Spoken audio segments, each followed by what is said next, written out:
Mummy papa को यहाँ आने से मना कर दिया? हाँ, मैंने ही मना किया उन बुड्ढा बुढ़िया को कि यहाँ पे ना आए। एक सेकंड मम्मी, मैं आपको कॉल करती हूँ। तुम ऐसे कैसे बात कर सकते हो मेरे पेरेंट्स के बारे में? हाँ तो गलत क्या बोला? दोनों बुड्ढा बुढ़िया है, वही तो बोलूंगा।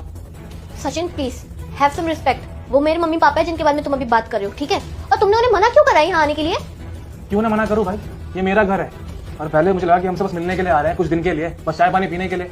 पर वो तो बोले कि उन्हें घर से निकाल दिया है और यहाँ वो आ रहे हैं हमेशा के लिए। ये कोई धर्मशाला है जो हम उन्हें पाले हैं? अरे यार, तो एक बार कंडीशन तो सुन लेते हैं उनकी। तुम्हें पता भी है उनके साथ क्या हुआ है? मेरे भैया भाभी ने उन्हें घर से निकाल दिया क्योंकि भाभी को वो लोग पसंद नहीं थे। इसलिए उन्होंने यहाँ कॉल करा था ये सोच के कि वो अपनी बेटी के साथ रहेंगे, और तुमने उन्हें मना कर दिया। तो प्रीत, गलती किसकी है? तुम्हारे भैया भाभी की, मेरी नहीं। मैं क्यों झेलूं? और तुम क्यों इतनी फिक्र कर रही हो उनकी? वो कहीं भी जाए हमें क्या? एक सेकंड, तुम्हें हो क्या गया है? ये कैसी बातें कर रहे हो तुम? मैं फिक्र क्यों ना करूं उनकी? मेरे मम्मी पापा है वो, और उन्होंने भी कितनी आस लगा के यहाँ कॉल करा होगा ये सोच के कि बेटा तो काम नहीं आया, कम से कम हमारी बेटी तो है, वो तो हमारी मदद करेगी। पर उन्हें यहाँ भी क्या सुनने को मिल रहा है कि दामाद ने यहाँ आने से मना कर दिया। वाह प्रीत, तुमने क्या कहा था कि इस घर में सिर्फ हम रहेंगे, तुम और मैं, ना ही कोई बुड्ढा बुढ़िया। तो रहे खुश अकेले। फिर तुम क्यों ला रहे हो किसी बुड्ढा बुढ़िया को यहाँ पे इस घर में? देखो सचिन, पहले तो ये बुढ़ा बुढ़िया कहना बंद करो।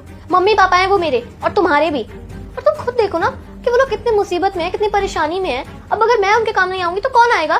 फैमिली है वो हमारी। अच्छा प्रीत, आज तुम्हारे माता पिता पर मुसीबत आ गई तो तुम्हें याद आ गया कि मेरी भी कुछ जिम्मेदारी बनती है उनके लिए। उनको यहाँ बुला लो, उनका ध्यान रखते हैं। और तुम्हें याद है तुमने शादी के बाद क्या कहा था मेरे माता पिता के लिए कि उन्हें यहाँ पे क्यों रखा हुआ है? उन्हें गाँव भेज दो, उनको वृद्धाश्रम भेज दो। उनका ध्यान कौन रखेगा? उन्हें कौन झेलेगा? तुमने कहा था ना, ये तुम्हारे वर्ड्स थे। अरे तो यार सचिन, वो तुम्हारे मम्मी पापा हैं, मैं नहीं हूँ उनके साथ कंफर्टेबल, इसलिए मैंने उन्हें बोल दिया जाने के लिए। बट ये मेरे मम्मी पापा हैं, मैं उनके साथ बचपन से रही हूँ। उन्होंने मुझे पाला है, पोसा है, इतना बड़ा किया है, तो आज ये मेरा फर्ज बनता है कि मैं उनका साथ दूं। वही तो प्रीत, जैसे तुम्हारे माता पिता ने तुम्हें बचपन से पाला पोसा है, बड़ा किया है, प्यार दिया है, वैसे ही मेरे माता पिता ने मुझे बचपन से पाला पोसा है, बड़ा किया है, इस काबिल बनाया। और सिर्फ तुम्हारे कहने पर मैंने उन्हें खुद से दूर कर दिया, उन्हें गाँव भेज दिया। देखो सचिन, मैं सब कुछ समझ रही हूँ, और अभी तुम भी तो समझो ना कि मेरे मम्मी पापा भी बहुत मुसीबत में है। प्लीज मैं तुमसे रिक्वेस्ट करती हूँ, प्लीज उन्हें यहाँ बुला लो। इस उम्र में कहाँ रहेंगे वो लोग?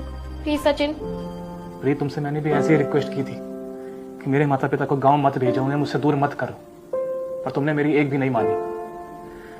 पर फिक्र मत करो, मैं तुम्हारी तरह नहीं हूं। एक काम करो, बुला लो उनको, पर एक शर्त पर। मेरे माता पिता भी गांव से वापस इस घर में आएंगे, वो दोनों इस घर में आएंगे और हम दोनों अपने अपने माता पिता का ध्यान रखेंगे। यही मेरी शर्त है। बताओ, मंजूर है?